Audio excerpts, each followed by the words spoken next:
series we're going to talk about Easter. But what can you say about Easter that more than what you know? It will be a very boring story to repeat it if it's just about the story.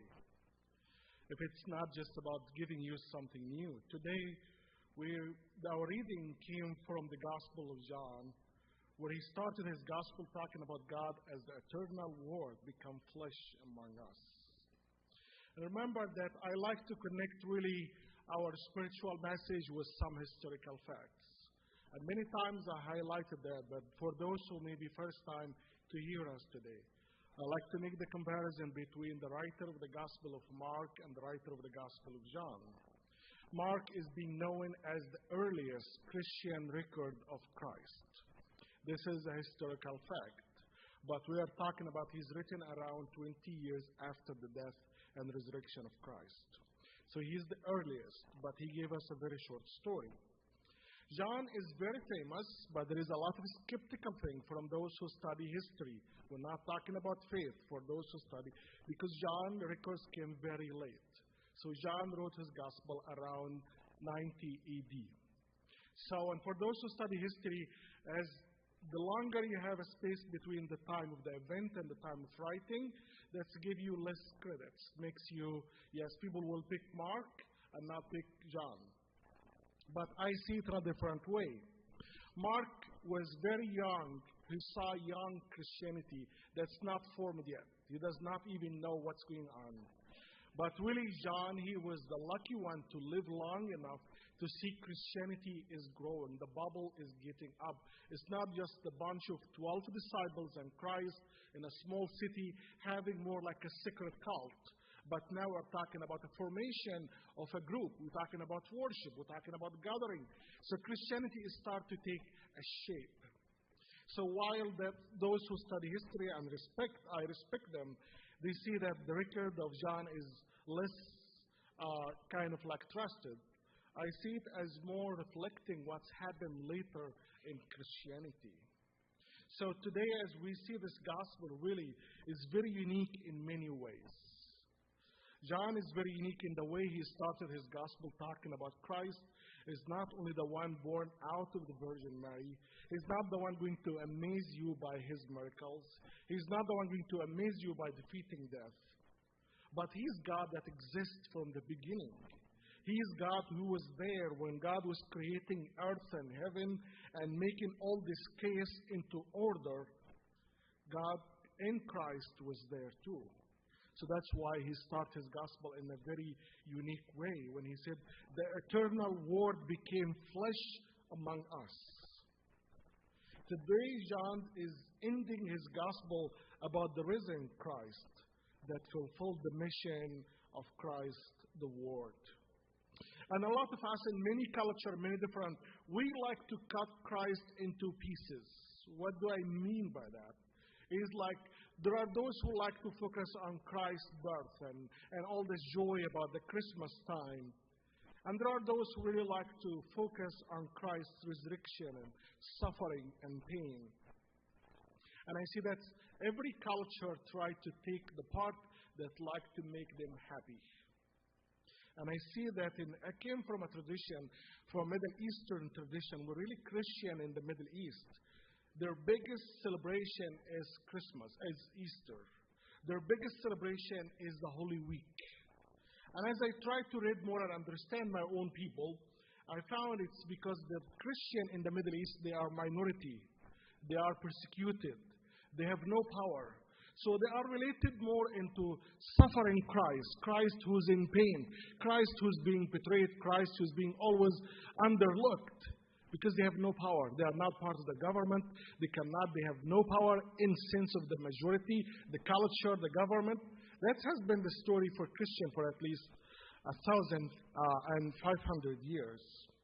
So it makes sense that we all as a human, we like to take the part that make us happy or answer our needs. And maybe this is part of our culture here in America or in the Western civilization, that we give more room to the Christmas more than Easter. We celebrate Christmas that's became more like a national, it's became thing that's even outside of Christianity. Maybe because we want to say the baby Christ being born. Everybody like to see a baby, you know. Nobody want to talk about lost baby. Everybody like to see the celebration and the preparation and the joy and the laugh and everything. Maybe, and I'm not saying that Western civilization or Western Christianity is wrong and Eastern Christianity. But we all fall into this really, the need, I want something only to support me. But Christianity is, you do not just take a piece and say, I want only to take the Christmas. I want only to take the Easter and make it my big piece. Christianity is about all of this. It's about a whole journey. It's about the incarnation and the crucifixion and the resurrection. You cannot just take one piece because you want to make you feel good. You want to make you feel kind of like an answer to your needs. Christmas is equal and powerful, and Easter is the same. So as we see that in this gospel, in all the gospel, there is no clarification about Christ. How is Christ raised?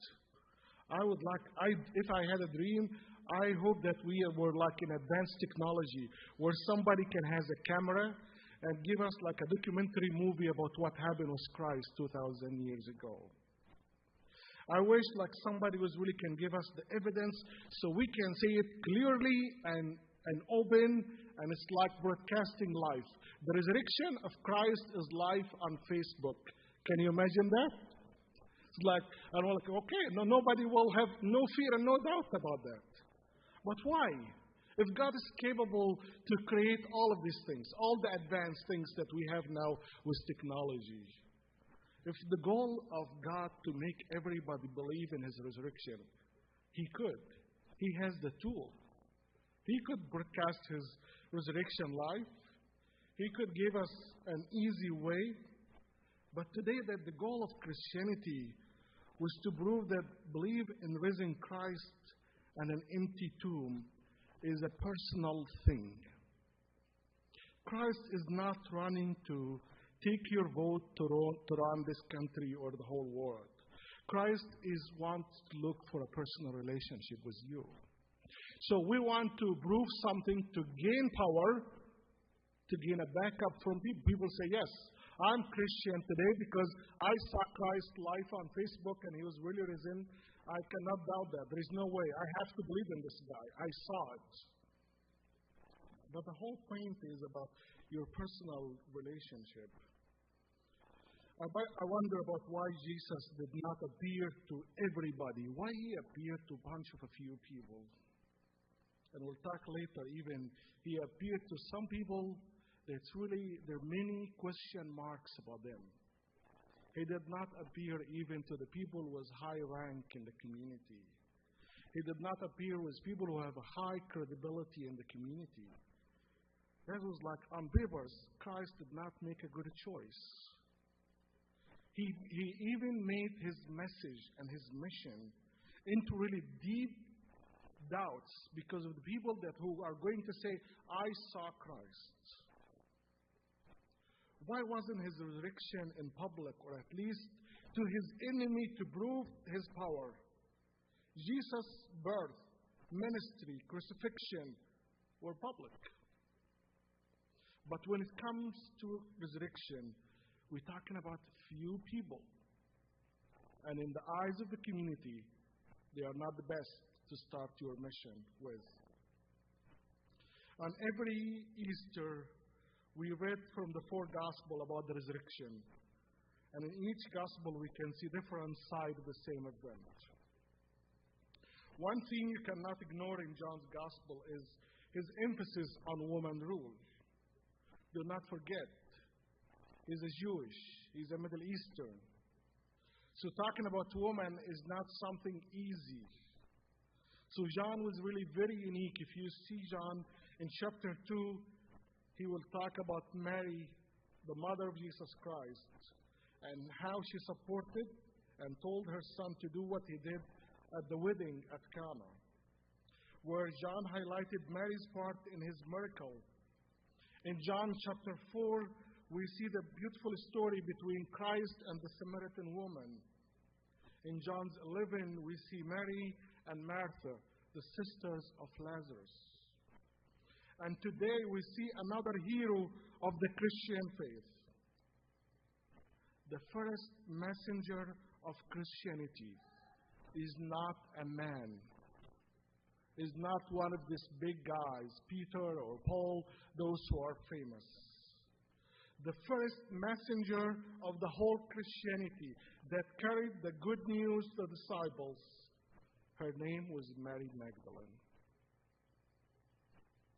We need to remember, we need to know that when we honoring and giving women the right that they deserve, we're not just following the trend today, you know.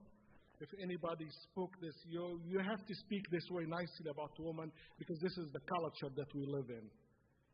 It's not because the culture we live in. It is intertwined in our tradition from day one. But we don't want to see it. We do not want to hear it. As we see John is highlighting this message, we need to remember and say, thank you, the writer of this Gospel of John, about his courage. He did not worry. If he thought twice, he will not write down the first person who saw Jesus resurrected was a woman.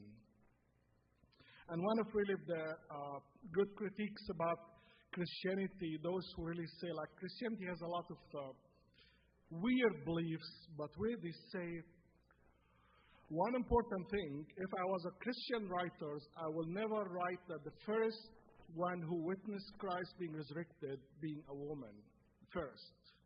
Second is a woman with bad fame. Combine these together, they say, if Christian had the right to erase that, to say it's Peter, it's any man, it's anybody else, it actually will be smarter to write down the first one who saw Christ is Peter or any big figures. But to talk about a woman who is not respected by culture at all, and second, a woman with many, many millions question mark about her as a person. So people who study Christianity, and they are not believers, they say this should be really a big evidence that supports Christianity. Because if they have the power to take it out, they will do that. Because the fact became bigger and better, then Christian could not erase the fact that the first one who saw and witnessed Christ was a woman. So we have to say thank you.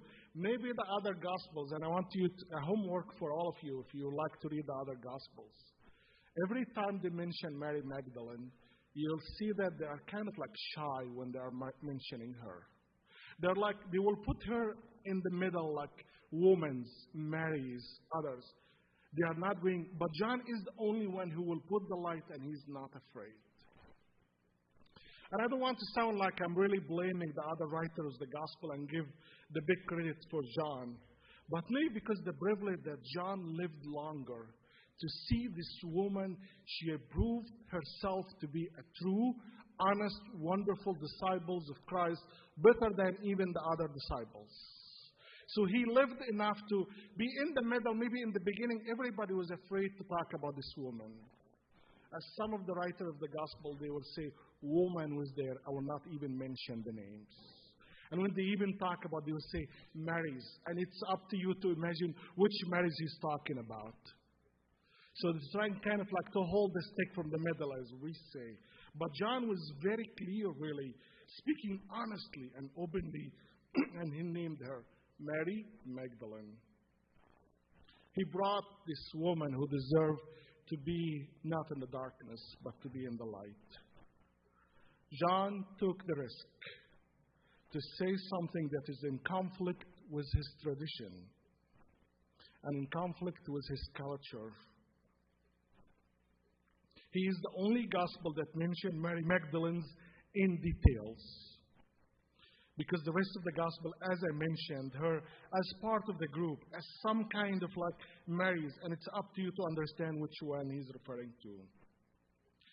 Many things said about this woman, inside the Bible, outside the Bible. I don't know how many of you is a fan of the Da Vinci Code, right? There are many, this woman been a very rich materials all over history. We have some traditions in Europe that will claim even They are the descendants physically of Mary Magdalene out of a relationship between Christ and Mary Magdalene.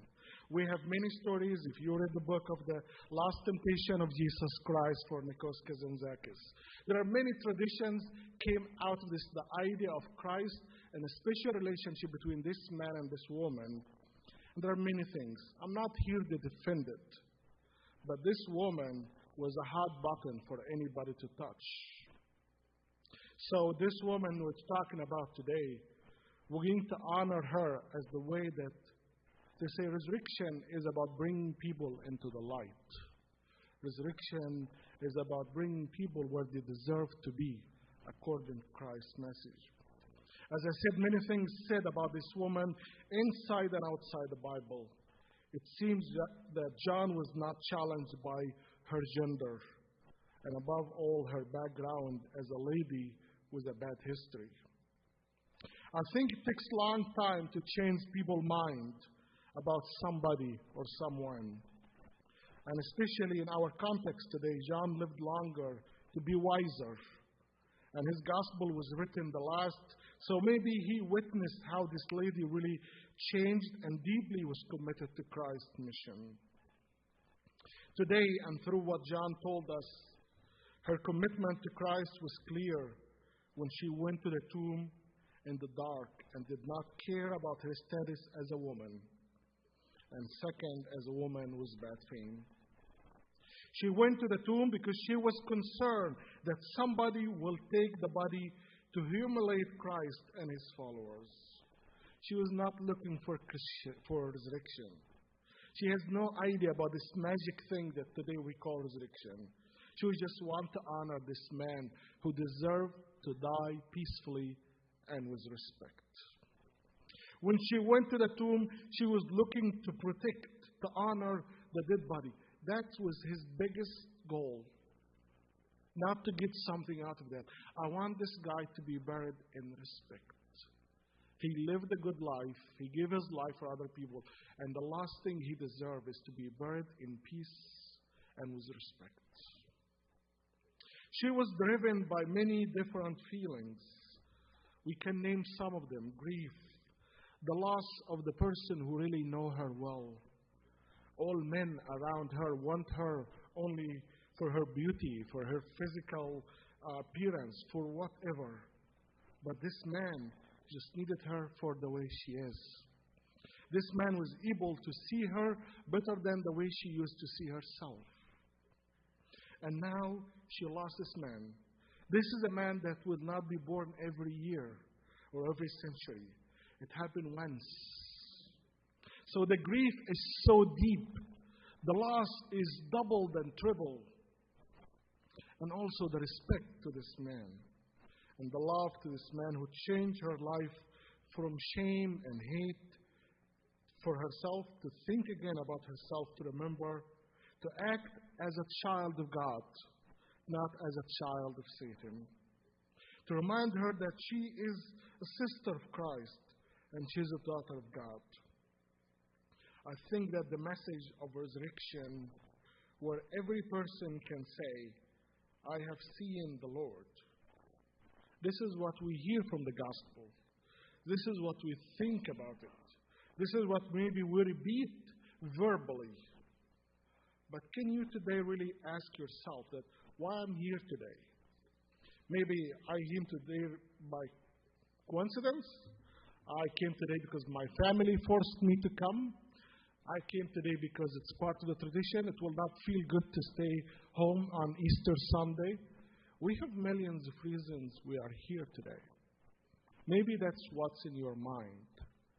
But maybe God has a different message for you today. He wants what you are forced to come today to be an opportunity for you. To build and have this relationship. It does not matter what Mary Magdalene said, what's written in the Bible. But can you have a personal relationship with God? Can you feel God's encountering you in this moment today and talk to you in your silence? You came with a different goal, different ideas. The same lady that she went to the tomb, and her biggest goal is to put this dead body in peace and in rest. But today God is saying, what's good for Mary Magdalene, she can say it for herself, that I have seen the Lord. It's me. I do not care if the science can prove that or not. I do not care if philosophy will see that somebody is not really having a logic. I do not care if somebody will doubt even this is not a healthy way of thinking or belief. Because what I experience, nobody can experience. What I feel and witness, nobody else can understand because it's me.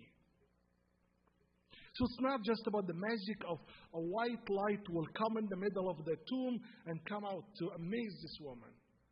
It's about what happened between this God and this woman and united them. The experience. Nobody can transfer the experience. Believe me. Even if it was broadcasting on Facebook, it will be a TV show. Nobody can have this personal relationship about the presence. Being physically, being present in the time, being fully there, accepting the power of God to go through your body and your soul and transforming you. There is nothing on earth can capture that. You can try to write. You can try to have it even cut on tape, but you will never get the experience. And that's what happened. That's what transformed this lady's life, that what she experienced there. I did not care. I know I'm a woman with many question marks. A woman being late at night, going to the tomb, doing all these weird things. And she's famous for not for good things. But because of her belief, her love was bigger than any concerns. Her love to God and to this relationship that was built between Christ and this woman, the skin beyond. The meaning of the resurrection today is to experience God personally. God is not here to defeat and to make himself as better than others. God is bigger and better with no evidence. God is greater without no need to fight any other things. God, the only big fight is for you personally to believe in him. Today, as we see God with us in our journey, in the time of loss and gain, sorrow and joy, in the beginning and in the end, in the questions or in the answers, during the day or during the night, through logic and sense or through mystery. Every Christian today will say, Christ is risen. But not everybody can say, I have seen the Lord. And if you can say that today, you are lucky. And you understand what the meaning of resurrection. It's not another Easter year you're going to turn on the page of the calendar. This is going to be a different one. When you can make it for you and only for you here and today. If you can say that, so go out and share the good news. Be happy that you understand the meaning and the depth of being the son and the child of God. Do that through love and justice for everybody, including yourself. Amen.